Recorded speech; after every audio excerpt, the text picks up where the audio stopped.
And so and I'm thinking, okay, well, I'm going to piggyback that and say, okay, in your words, head football coach is going to be pretty important in who he hires to do this right. Mm-hmm. You know, if we're going to do it right. Well, I'm driving somewhere here about 3 weeks ago, and I had to call Sonny Lubick for something. And we're going along, about 5 minutes in. And I said something about, and you know, it looks like we're going to get maybe an approval from the new chancellor at Eastern to bring back football. Holy moly, he got excited, his voice elevated, and he says, well, Brian is with still with the Buffalo, or whichever one of the kids it was. Mark's with Matt or Mark. Matt's with some, and the other one was, and he says, boy, they both love coaching.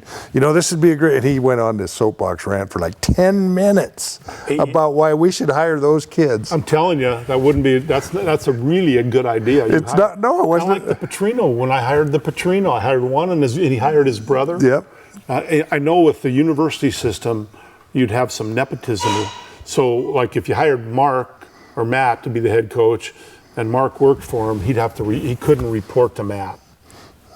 He'd have to report to the AD. They'd have to report directly to Krista. But to hire a Lubick to restart a football program, you'd have Sonny involved. Sonny would come back in and look at the recruiting experience. Oh shit! Every level.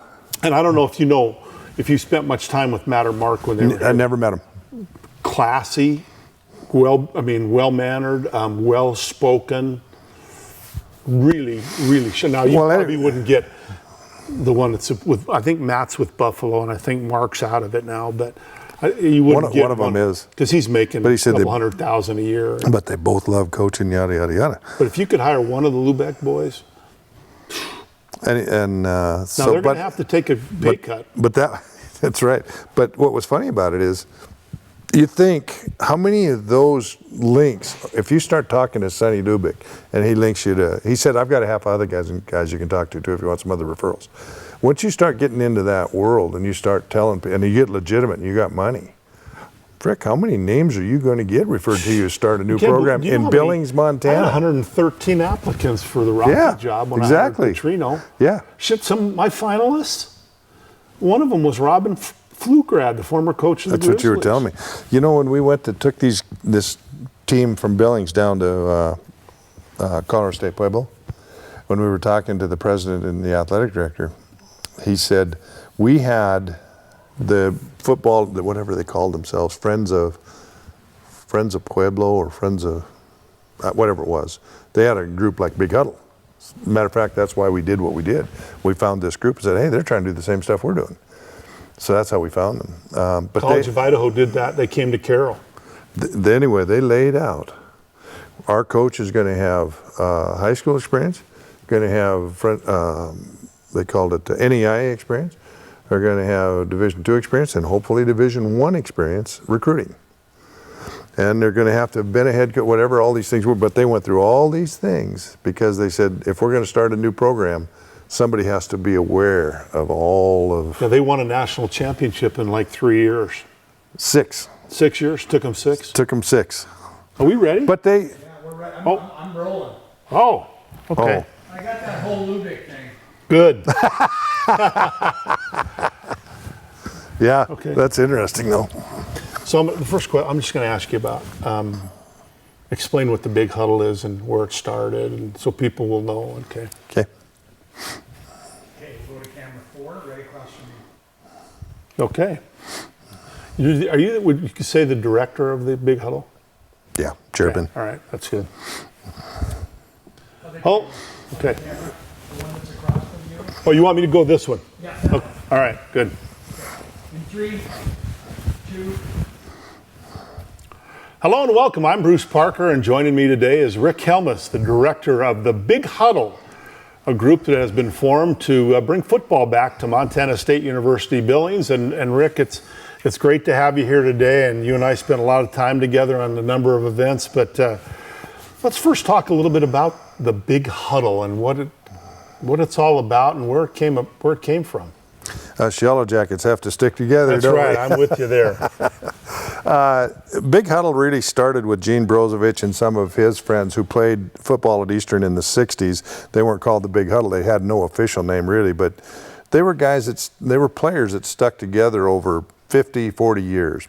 And about 2008, 7, somewhere in there, Gene decided that, well, we ought to have some kind of a football get-together that brings the brotherhood back together. So we had about 40 players that showed up that year at his house here in Billings. And for instance, Paul Champlin, who was a quarterback from 65 to 69 and was drafted by the 49ers, showed up. And he hadn't seen his good friend Charlie Williams since Paul was in the 49ers camp in the spring of 70. So you're talking 40 years. They had not seen each other. So there was hugs and tears, and these old guys it's just like yesterday. And so we kept meeting unofficially for a number of years. And in about 2011, Gene Brozovic and I and some others were having coffee downtown. And he said, Rick, we got to keep this thing going. We got to keep these guys together, coming together, because obviously we're not getting any help from the school. All the football awards, trophies had been put under the pool. And nobody, for 30 years, any student that went to Eastern Montana College or MSUB didn't know there even was a football program. Mm-hmm. So he said, we got to keep this thing going and someday maybe get football back. And I said, well, we got to call it something. And we couldn't think of a name. And I said, well, I was a center. I could say Huddle Up. And that's how the name Big Huddle came about. And then, of course, what really sticks with me today is that was in 2011. In October, I believe it was, or sometime that fall, Gene came down with the cancer that he had, and 4 months later he was gone. And so that, to me, still is a real motivator, hearing him say, we got to keep this thing going, because few people aren't going to be here next year. Well, he was the next one that wasn't there.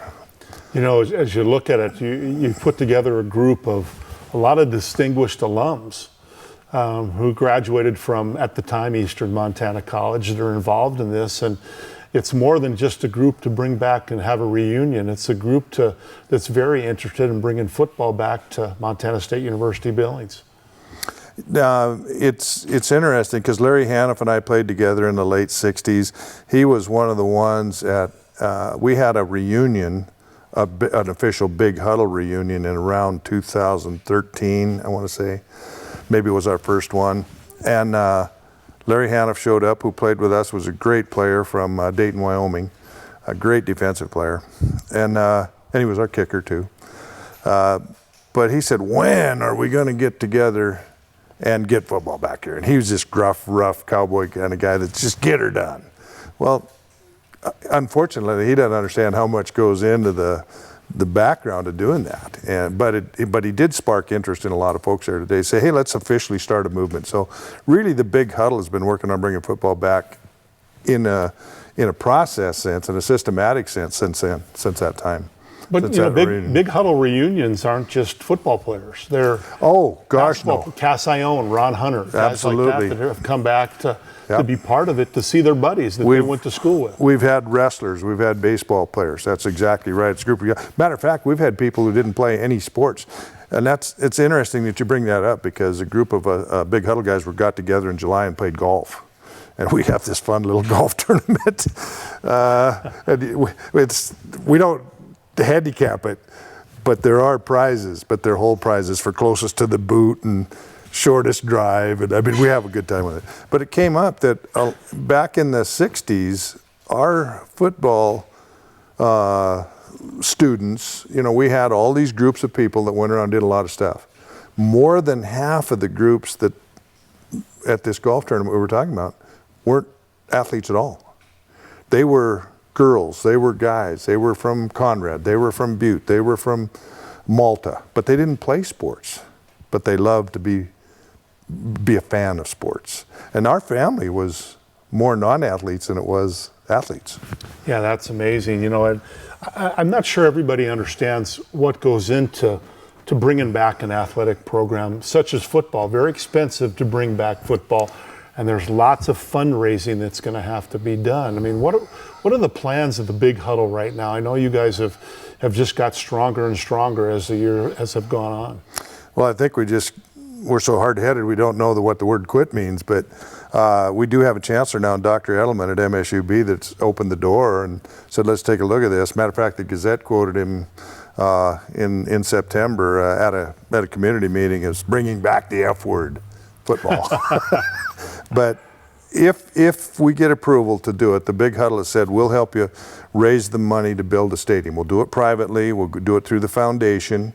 And Dr. Edelman saw the wisdom of the fact that we would put our entire efforts into that.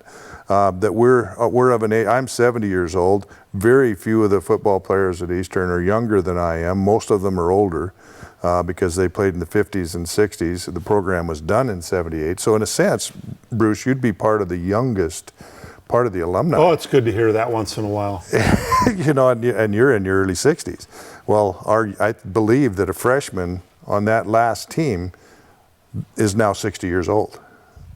So they're the youngest of the Big Huddle members. So there's not a lot of time if they want our effort and our money and whatever resources we can provide to bring football back. It's not a forever deal. That window is going to close because we're losing people all the time. So we're talking weight rooms, locker rooms, yes, uniforms, practice gear, coaching staffs. What gets interesting about that, what you just brought up, is we've been approached by when the word got out, and Jeff Welch at the Billings Gazette has done some terrific reporting on what's possible. Not that it's going to be, but what's possible and what it would mean, the dynamics. The football's the only program because of its sheer size. I mean, you're talking about 100 players. You're talking about $500,000 worth of equipment to get them going. You're talking about a $16 million stadium.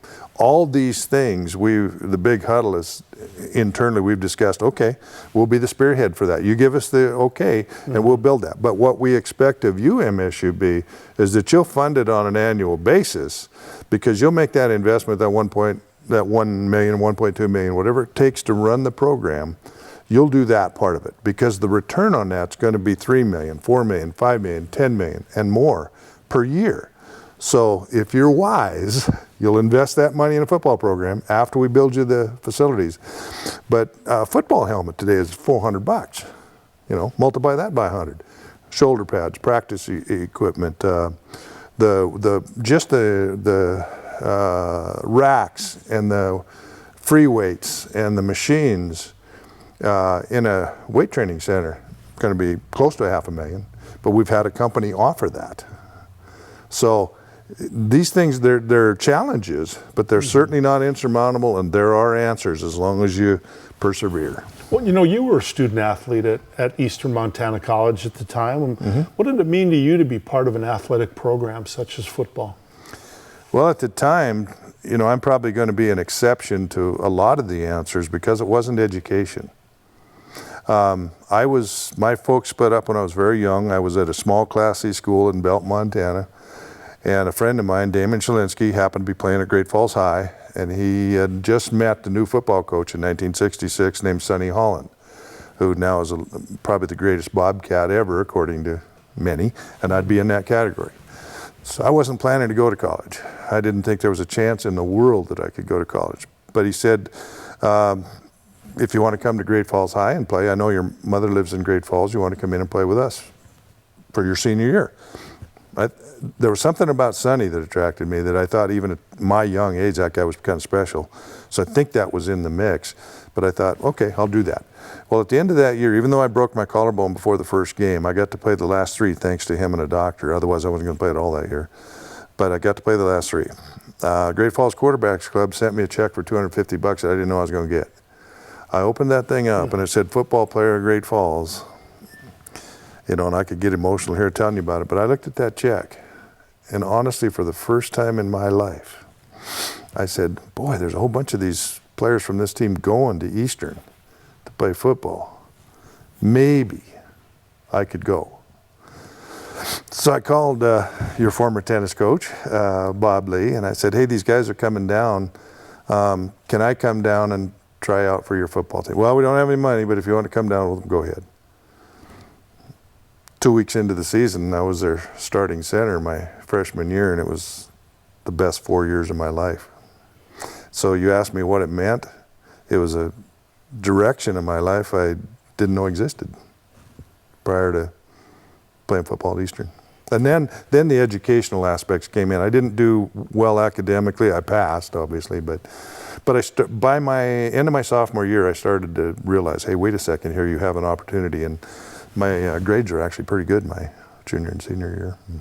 And it was your fraternity, is what it was at Eastern Montana College, and guys that you played with, your friends still today, and absolutely. You followed the program. And I mean, you're still involved with the six-man club at MSU Billings, yes. With basketball coach Mick Durham. So yeah.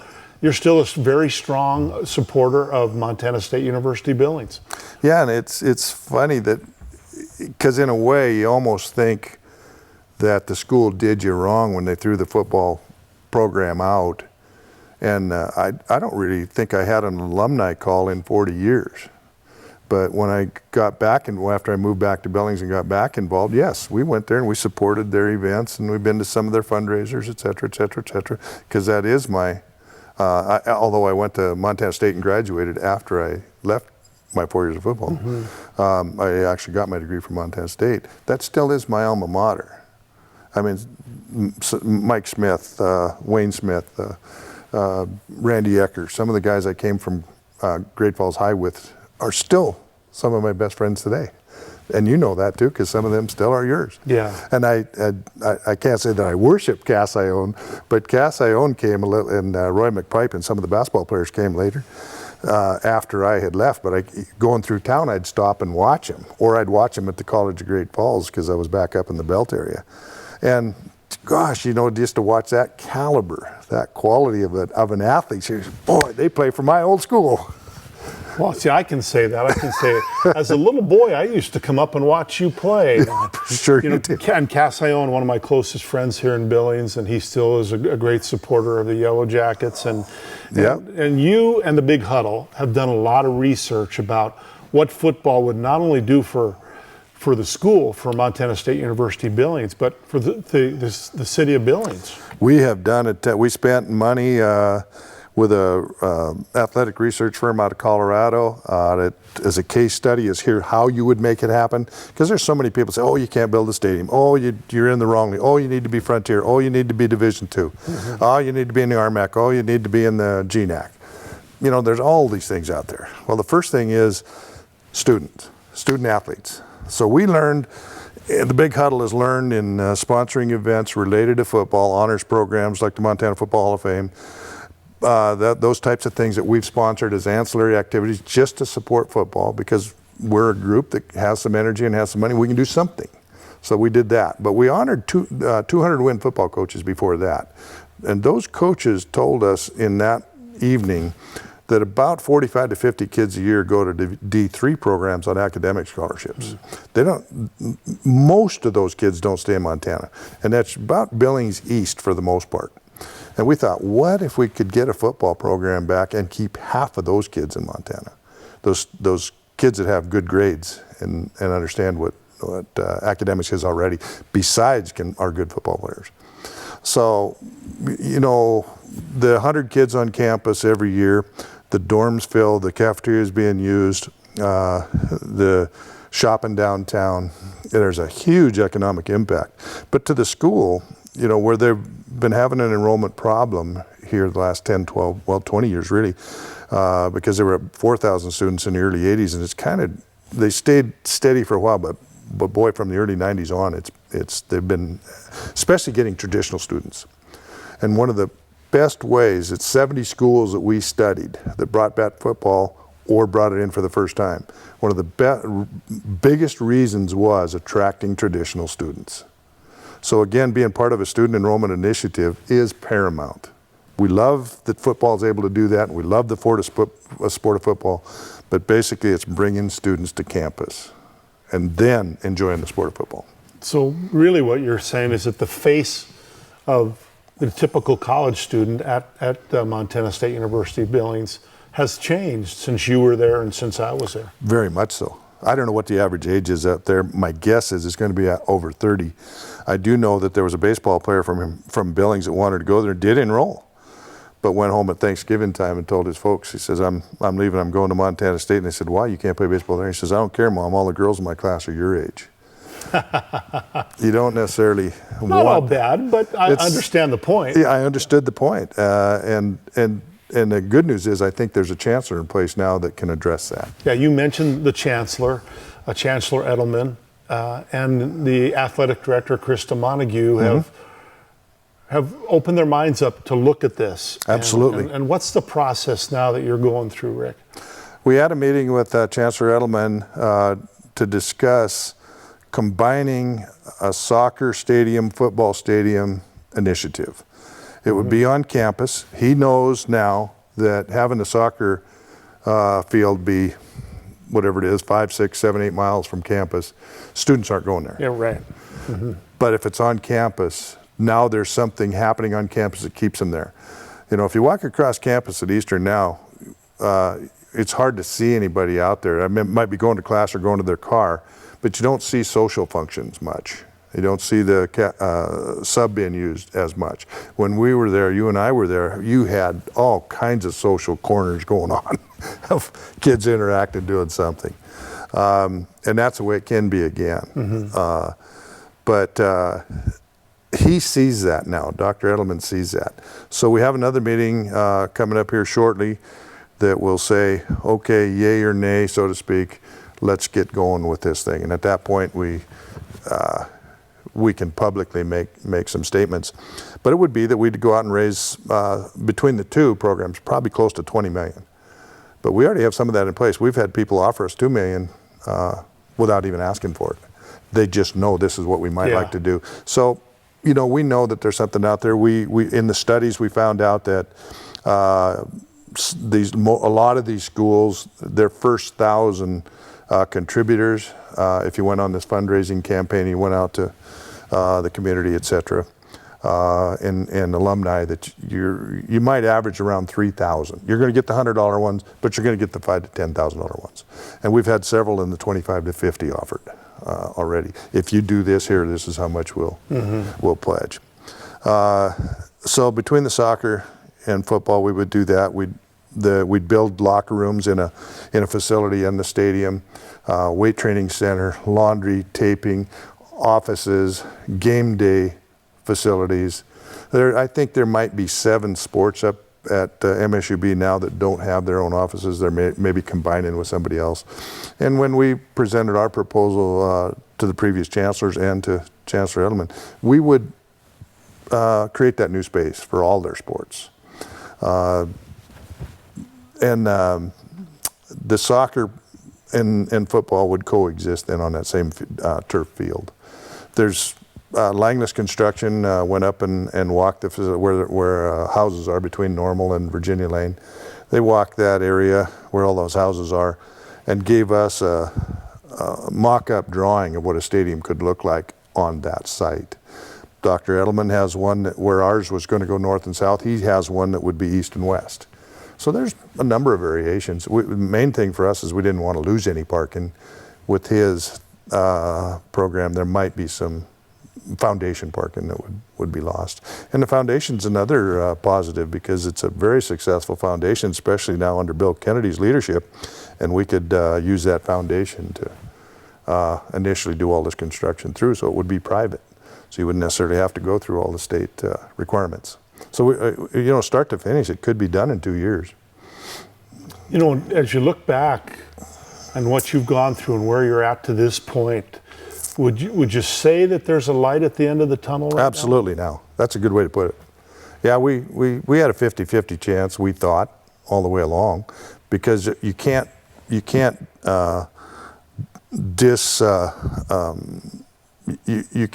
not take a look at 70 studies.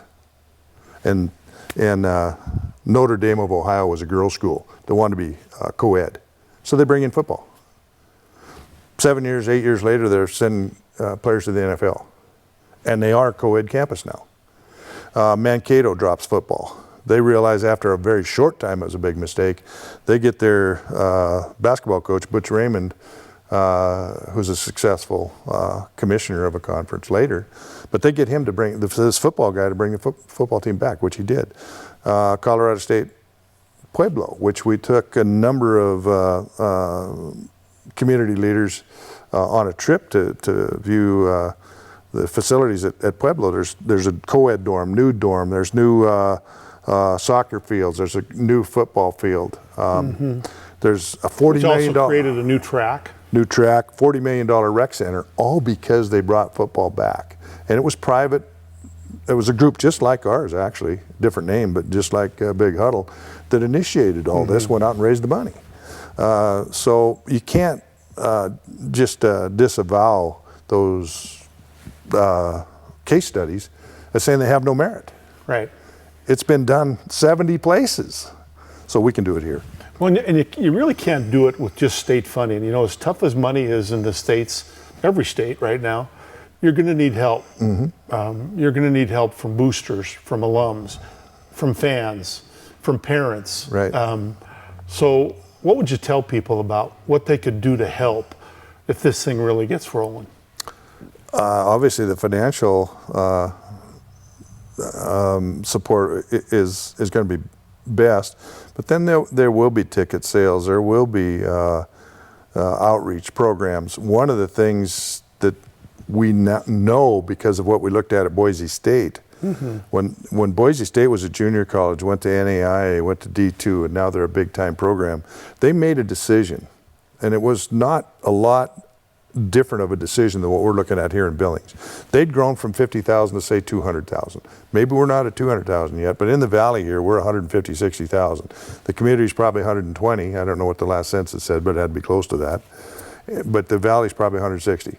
Well, 80,000 of those people didn't go to Senior West, Skyview, or Central, or Park City, or Huntley Project. They came in from somewhere else. Their horse isn't attached to any wagon yet. So there's another, we can appeal to that group of people, say, hey, your horse isn't hitched to a wagon, attach it to ours. And now they're a part of something beyond themselves too. Well, I think good history with this is what Rocky's done, you know, redoing their football stadium on campus and having a successful football program. I think it's really helped Billings, and I think it's helped their institution. What about Montana Tech? Yeah, same way. Beautiful facility now. Yeah. $25 million new building sitting next to it. What did they just do in Haber?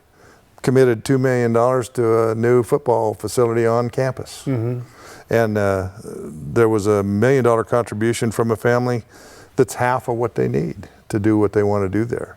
The Tillman family, one of the Football Hall of Fame inductees, you know, also a big contributor. So these things can be done, but to a lot of people that aren't involved with it or don't have the knowledge or you know, the desire like we do, it's easy to say, well, you know, it's too difficult. That's easy, but we're not in that category. We know it can be done. So the Big Huddles is here to stay to make that happen. Well, you mentioned the Big Huddle. I mean, you and the Big Huddle are to be commended for your efforts with this stuff. And are you feeling good about it right now? Absolutely. Yeah, one of our, the center before me was a gentleman by the name of Bart Templeman, and he's also made a commitment to come up with a big contribution to the project. But I'm going to go out and spend some time with him, even though we didn't play on the same team. We played the same position, and we've created this bond over the years. Blood brothers. Blood brothers. And he's going to be inducted into the Inland Empire Athletic Hall of Fame in late October. And so there's some of us going to go over there and support him. You know, that's just how it is. But success does breed success. He's got a camp out there now called Ironwood Throwers Camp, and it's one of the biggest shot put, discus, hammer, javelin pre-Olympic training camps anywhere in the world. He had a whole bunch of people there from China this year and Germany, and so that's why he's being inducted in that, not necessarily just for football. But he was a signee of the San Francisco 49ers the year he left Eastern in '67. So over that run of time while I was at Eastern, football was pretty special. We went back and looked at the numbers from 47 to 78 when the program was in existence. The championship of whatever league they were in, about 75% of the time went to Eastern Montana College. they were kind of like you experienced at Carroll, same kind of run. Well, Rick, it's been great talking to you about this today. I want to wish you good luck with your efforts and the Big Huddle. You've done some amazing things. You know, the Montana NFL Hall of Fame is now a great event in Billings, and that's part of what the Big Huddle has done. And you continue to do things, golf tournaments and get-togethers with former Eastern Montana College athletes and just alums. And I wish you good luck. Thank you very much. My pleasure. Rick Helmuth, the director of the Big Huddle. Thanks for joining us today, Rick. I'm Bruce Parker. We appreciate your time. Thanks.